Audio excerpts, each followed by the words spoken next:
this is embarrassing, but sometimes on weekends I've got a group text, pretty embarrassing name. I didn't name it, but it's like Gamers for Life. And there's like 5 of us in there. And I did not name it. I was invited to it. Pretty embarrassing, but I haven't said let's change the name because I agree with it. But we'll be texting on Friday when we're supposed to be working, like, games tonight.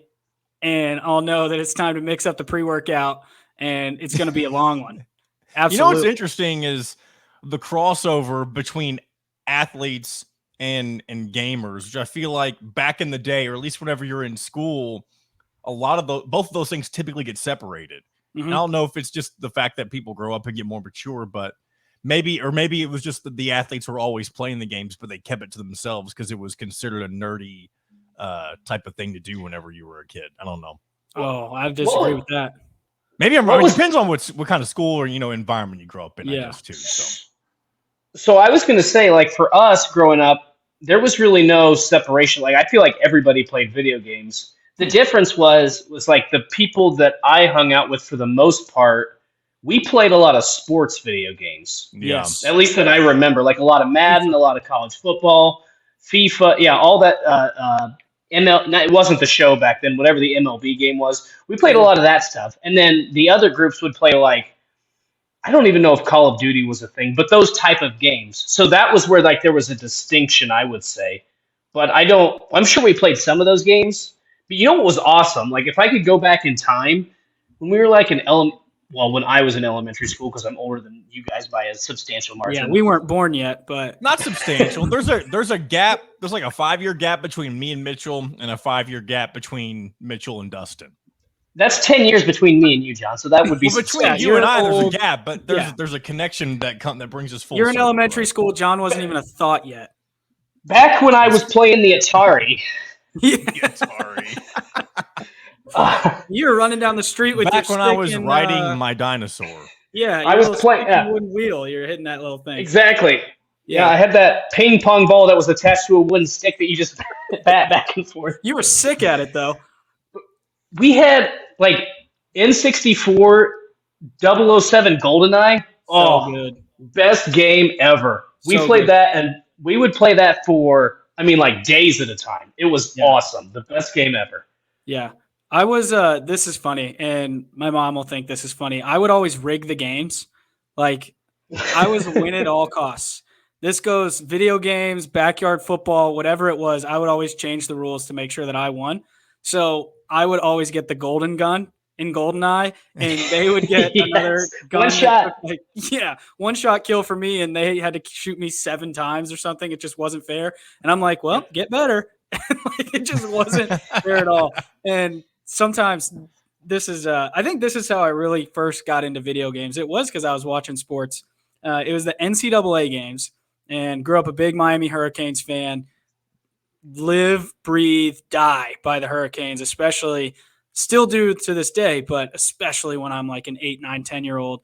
And this is when Miami, the greatest teams. I was born in 93. So when I was 8 was the 2001, 2002 Miami Hurricanes that had 17 first-round draft picks, won the national championship against Nebraska. Like, this is the best team ever assembled. So I watched a lot of wins. So when we would lose, I can specifically remember they got beat by Florida in like 2004, maybe. So I went up after the game. It was a 3:30 kick, and turned the sliders all the way up for me, all the way down for them. And I found out how many points you can score in NCAA football because I beat them 255-0. Oh my gosh. It was the Hurricanes versus the Gators, and it was toss, sweep, right every time. And whoever it was probably Willis McGahee or something, would just beat everybody to the sideline and run for a touchdown on every play. It was awesome. You surpassed the actual record for biggest blowout in college football. 222. Yeah, 222 to nothing. 255, and I scored that in like the third quarter, and I didn't stop. The real score was probably 400-0. It just stopped going up after 255. Wow. The funniest part about that, Mitchell, is I had an exact same experience. I didn't do quite that. I think I set it up to like the hardest difficulty.